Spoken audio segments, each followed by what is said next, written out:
45 years ago this Sunday, the world fell apart for a young woman who was living her dream with her college-age roommates and on her own for the first time. At 4 o'clock in the morning, Debbie Ciccarelli was awakened by a noise on the other side of her bedroom wall. That's where Ted Bundy was trying to kill her roommate, Cheryl Thomas, by bashing in her head with a log as she slept.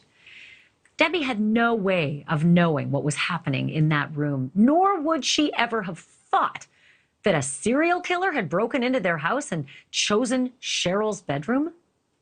The parallels to the Idaho murder case are freakishly similar. Debbie also froze, and instead of calling police right away, she called her boyfriend.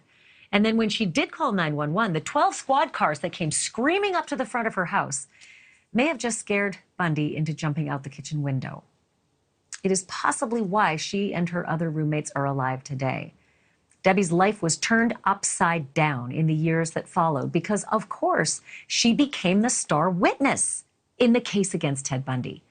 She was forced to come face to face with that killer dozens of times as he actually questioned her while acting as his own lawyer.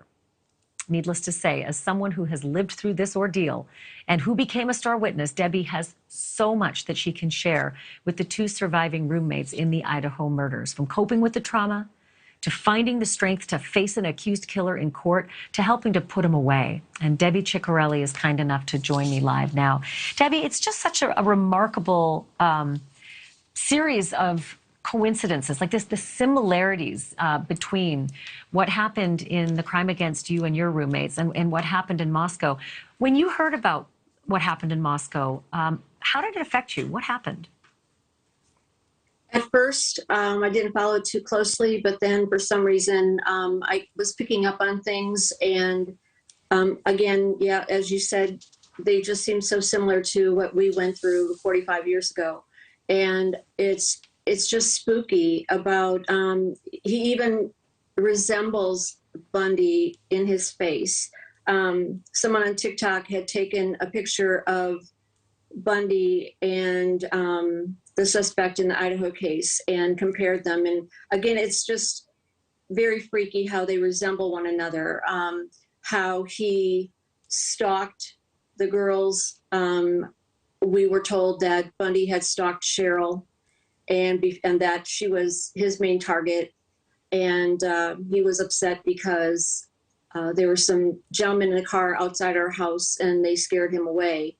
And supposedly because of that, he was angry, went to the Cayo house.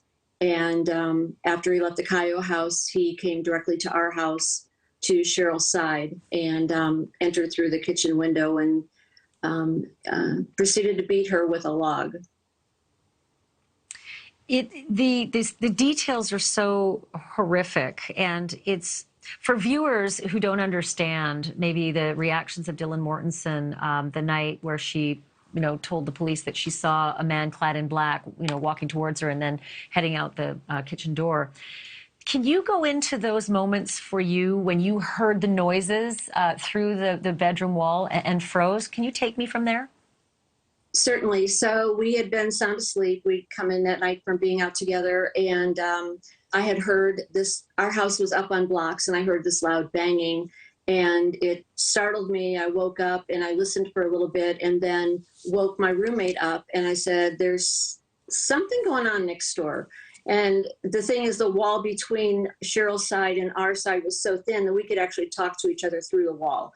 And we had a system that if there's something we're not feeling right about, we're going to call you. You need to answer your phone no matter what. Well, I called over there. I could hear the phone ringing. I could hear Cheryl whimpering. But I just had this real unsettling feeling, sick to my stomach. I had no idea what was going on. We thought maybe our cat was having kittens, and there was all this commotion in Cheryl's room for that. But I immediately looked at Nancy and I said, I'm going to call the guy I was dating at the time. He said, don't worry about it. I'm sure there's nothing going on. I had a few choice words, hung up the phone, immediately called 911. And they said, please stay on the phone. We're going to send a squad car. Of course, we had no idea what was happening at Cayo. And, as you said, next thing we know, there are, at least 12 squad cars and an ambulance at our house. it all happened so fast. And why I reacted the way I did, I don't know. I'm just thankful that I did. And I suppose when you heard about the 8 hours between seeing the man in the, clad in black and the call to 911 in the morning, you probably had some insight that would be helpful for people who don't understand how Dylan didn't call in 8 hours. Everybody reacts to situations differently. I can't give an explanation of why she reacted the way she did and why I reacted the way I did. Mine was, like I say, an instant gut feeling to call law enforcement within minutes of hearing this strange noise next door. And, I just hope that she is not taking any of this as her fault, and that she is seeking, reaching out to her family and friends. And when she gets to a point years down the road, as I did, I talk about it as much as I can to anybody and everybody. It helps. It's been very therapeutic for me. Thank you for watching. Go to newsnationnow.com to find NewsNation on your television provider. And don't forget to click the red subscribe button below to get more of NewsNation's fact-driven, unbiased coverage.